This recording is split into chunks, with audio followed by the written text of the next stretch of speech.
Pointe de fait a dit « N'investissez jamais dans ce que vous ne comprenez pas ».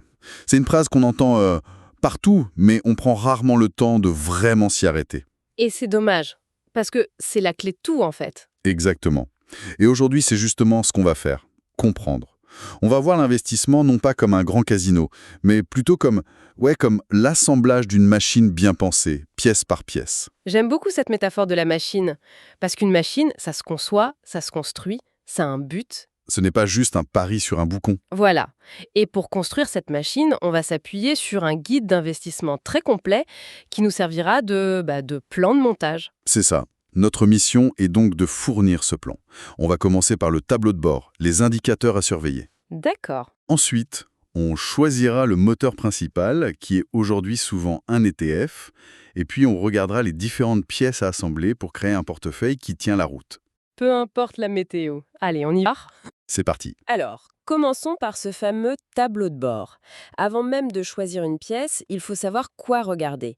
Et la source nous propose une grille de lecture universelle, un acronyme simple à retenir, FLIRR. FLIRR, FLIRR. Ok, alors, décortiquons ça. Le F, j'imagine, c'est pour frais. Oui, le guide cite cette phrase de Carl Richards que je trouve géniale. Le marketing vend des rêves, les frais les réveillent. Ça tape juste. Ah, mais c'est l'ennemi silencieux. On les voit pas toujours, mais ils sont là. Frais d'entrée, de sortie, de gestion. De garde, parfois. Exactement. Une bout à bout, ils agissent comme une fuite. Une fuite lente, mais continue sur le rendement de notre machine. C'est la première chose à vérifier. Toujours. D'accord. Ensuite, le L. L pour liquidité. Autrement dit, si j'ai besoin de mon argent demain, est-ce que je peux le récupérer facilement? C'est la question de la sortie de secours. C'est ça. Un ETF sur action, par exemple. On le vend et l'argent est sur le compte en 48 heures. C'est très liquide. Alors qu'un appartement? Bah là, à l'inverse, il peut falloir des mois, voire plus, pour trouver un acheteur et finaliser la vente. La liquidité, c'est une forme de sécurité. Vient ensuite le I, pour Imposition. L'angle mort pour beaucoup de monde. totalement. On est souvent ébloui par un chiffre de rendement, mais on oublie que l'État va venir prendre sa part. Absolument. Un rendement brut de 10% qui est taxé à 30%, à la fin, ça ne donne plus que 7% net. Et c'est ce chiffre-là qui compte. C'est le seul qui compte. Il faut toujours penser net de frais et net d'impôts. C'est le seul rendement qui existe vraiment. Ce qui nous amène logiquement au R, de rendement. Le guide insiste beaucoup sur le fait que c'est un potentiel de gain. Un potentiel, jamais une garantie. Et ce rendement potentiel est indissociable du dernier R, le risque. C'est le couple fondamental. On ne peut pas avoir l'un sans l'autre. Jamais. Il n'y a pas de rendement élevé sans risque élevé. La vraie question, c'est pas comment éviter le risque, mais plutôt quel niveau de risque je suis prête à accepter. Et ça, c'est très personnel. Extrêmement. C'est être honnête avec soi-même. Est-ce qu'on est capable de dormir la nuit quand son portefeuille baisse de 20%? Beaucoup disent oui sur le papier, et puis paniquent et vendent au pire moment. D'accord, donc on a notre tableau de bord, notre checklist FLIR pour chaque investissement. On se pose ces 5 questions, mais il faut bien un objet à analyser. Vous parliez des ETF comme d'un bon exemple. Pourquoi ils sont si centraux aujourd'hui? Parce qu'ils sont devenus le moteur de base de beaucoup de portefeuilles. Et pour une bonne raison. Ils incarnent une philosophie résumée par John Bogle, le fondateur de Vanguard. Ah oui, la fameuse citation. Ne cherchez pas l'aiguille dans la botte de foin, achetez la botte de foin. Alors, cette citation est célèbre, mais elle peut sembler un peu paresseuse, non? Est-ce qu'en achetant toute la botte de foin, on n'achète pas aussi le foin un peu moisi, c'est-à-dire les entreprises en déclin? C'est la critique classique et elle est pertinente. Oui, en achetant un ETF qui suit un grand indice comme le MSCI World, on achète aussi les perdants. Voilà. Mais la philosophie de Bogle, et ce que les données montrent depuis 50 ans, c'est que les gains des quelques géants, les Apple, les Amazon, les LVMH, surcompensent tellement les pertes des autres que d'essayer de les trier à l'avance est un jeu de dupes. C'est plus rentable d'acheter tout le marché. Pour la très grande majorité des gens, y compris les professionnels, oui. Il est plus rentable d'acheter tout le marché à très bas coût que de payer cher pour essayer de le battre. Donc un ETF, pour simplifier, c'est comme un caddie de supermarché déjà rempli. C'est exactement l'idée. Avec une seule part d'un ETF MSCI World, je possède un petit bout de 1500 entreprises mondiales. Voilà, c'est une diversification instantanée et à un coût dérisoire. Alors, la source précise une petite nuance technique. On ne possède pas directement les actions, mais une part du fonds qui, lui, détient les actions. D'accord, mais pour l'investisseur, le résultat est le même. Le résultat est le même, on capture la performance du marché mondial. Ok, le concept du moteur est clair, mais quand on ouvre le catalogue, il y a des milliers de moteurs possibles. Comment on choisit? La première distinction qui revient toujours, c'est capitalisant ou distributant. C'est un choix crucial. Un ETF distribuant, c'est simple. Quand les entreprises du fonds versent des dividendes, le fonds vous les reverse directement sur votre compte. De l'argent qui tombe régulièrement. C'est ça. Attendez, recevoir des dividendes, de l'argent qui tombe sur mon compte, ça a l'air parfait. Pourquoi est-ce que tout le monde ne choisit pas ça? Où est le loup? Le loup, c'est la fiscalité. Chaque dividende que vous touchez est imposé l'année de sa réception. Même si on veut le réinvestir, il a déjà été amputé de l'impôt. Ah, d'accord. À l'inverse, il y a l'ETF capitalisant. Et lui, c'est le mode discret. On ne voit rien arriver sur son compte parce que le fonds prend les dividendes et les réinvestit immédiatement. Pour acheter plus d'actions. Exactement. C'est l'effet boule de neige des intérêts composés, mais en silence et sans frottement fiscal. La source le résume très bien. C'est invisible mais optimisé contre visible mais fiscalisé. Donc, pour quelqu'un qui construit son patrimoine, le capitalisant semble être la solution par défaut. C'est souvent le cas. Mais y a-t-il un cas où le distributant a du sens? Ça peut être une stratégie très pertinente. Tout dépend de la fameuse destination de notre machine. Phase de construction ou phase d'utilisation du capital. Tout à fait. Bien vu. Mais là, on arrive sur des termes qui font un peu peur. Réplication physique ou synthétique. Ça sonne compliqué et un peu risqué. Ça sonne comme un produit financier obscur. Oui, est-ce qu'on doit s'en méfier? C'est une peur légitime, mais qui, en Europe en tout cas, est largement infondée. Démystifions. La réplication physique, c'est simple. Le fonds achète réellement les actions de l'indice qu'il veut suivre. Point. D'accord. Le vrai. Le vrai, si on veut. La réplication synthétique utilise un produit dérivé, un swap, pour échanger la performance de son portefeuille contre la performance de l'indice visé. Ok, c'est plus complexe. C'est plus complexe, mais c'est extrêmement régulé et sécurisé, avec des garanties pour protéger l'investisseur. Mais alors, pourquoi s'embêter avec un truc synthétique si on peut avoir le physique? Parce que parfois, on n'a pas le choix.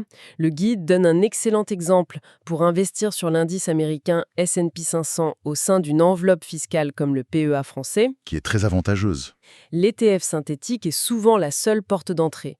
C'est un montage technique qui nous donne accès à un marché auquel on n'aurait pas droit autrement. Il ne faut pas en avoir peur. D'accord. Et pour finir, les derniers checks à faire avant d'acheter. 3 choses rapides. 1. Les frais de gestion. On les veut les plus bas possibles, souvent sous 0,25%. 2. La taille du fonds. On préfère un fonds de plus de 100 millions d'euros pour s'assurer qu'il est liquide et stable. Et 3. Vérifier son éligibilité à son enveloppe fiscale, PEA, CTO. Et pour comparer tout ça, le site justetf.com, cité dans nos sources, est un outil formidable. Parfait. On a notre tableau de bord FLIR, on a choisi notre moteur, l'ETF. Il est temps maintenant d'assembler la machine. Le guide parle de grandes familles d'actifs. Oui, comme les différentes pièces d'un moteur. Chaque pièce a un rôle. La première, ce sont les actions. C'est la pièce maîtresse, le turbo. C'est elle qui génère la croissance sur le long terme. Mais c'est aussi la plus volatile, celle qui vibre le plus. C'est ça. Ensuite, les matières premières. Or, pétrole. Ça, c'est quoi leur fonction? La suspension? Vraiment se protéger contre l'inflation. Leur prix est souvent décorrélé des actions. Quand tout baisse, l'or a tendance à monter. Souvent, oui. C'est son rôle de valeur refuge. Troisième famille, les obligations. Le système de freinage. Ou le régulateur de vitesse. Prêter de l'argent à un État ou une grande entreprise, c'est moins risqué que d'être actionnaire. Ça génère des revenus réguliers et ça stabilise l'ensemble du portefeuille. Ça tempère l'exubérance des actions. Exactement. Après, on a aussi l'immobilier, via des ETF spécialisés. Les REIT, les SCPI. Voilà, ça c'est le lien avec l'économie réelle, des revenus qui proviennent des loyers. C'est une autre source de diversification, mais c'est une pièce souvent moins liquide. Plus difficile à vendre rapidement. Et enfin, la pièce la plus controversée, les crypto-monnaies. Là, on parle du bouton nitro.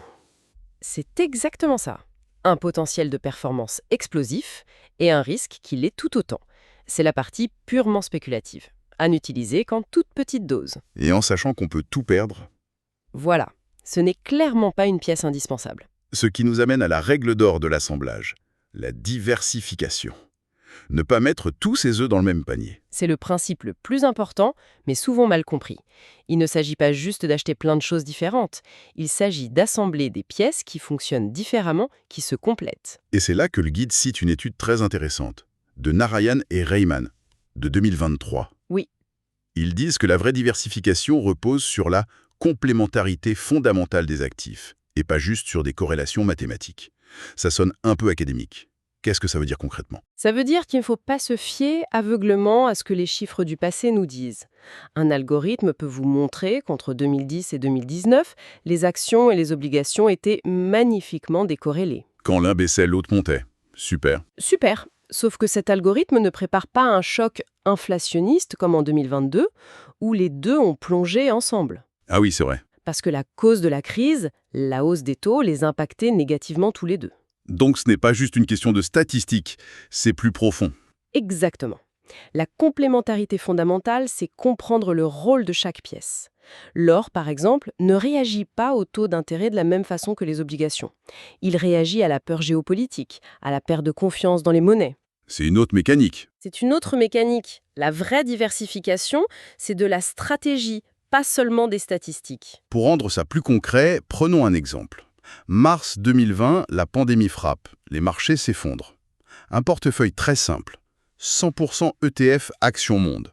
Qu'est-ce qui se passe? Le 100% Action Monde, c'est la stratégie pilote automatique.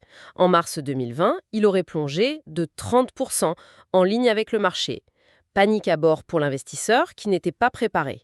C'est une machine très puissante, mais sans amortisseur. À l'opposé, le portefeuille prudent, avec beaucoup d'obligations. Lui aurait beaucoup mieux résisté. La chute des actions aurait été en grande partie compensée par la solidité de ses obligations d'État. La baisse globale aurait peut-être été de 5 à 10%. Moins de performance à long terme, mais beaucoup plus de sérénité. Pendant la tempête, oui. Et entre les deux, il y a des modèles comme le Is All Weather de Ray Dalio, tout temps. Est-ce qu'il a tenu sa promesse? C'est une machine conçue précisément pour ça.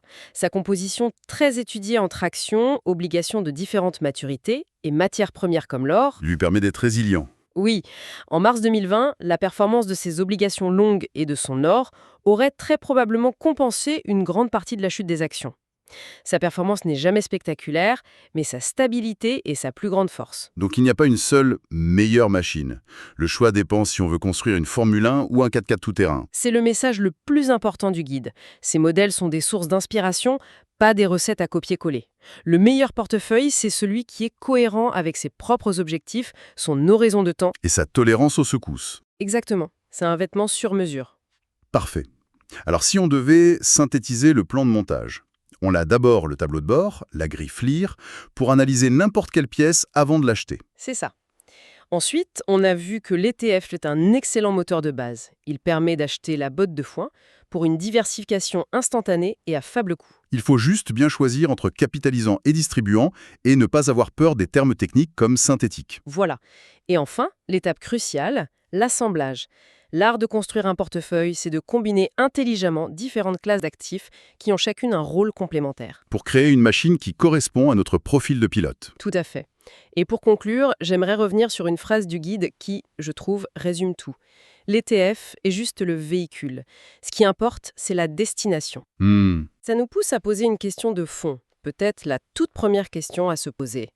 Au-delà des outils, des pourcentages et des stratégies, quelle est la véritable destination que l'on cherche à atteindre? Est-ce un chiffre abstrait sur un compte, la quête de sécurité, ou bien le financement de projets de vie concrets qui nous tiennent vraiment à cœur? La réponse à cette question change tout le plan de la machine. Elle change tout.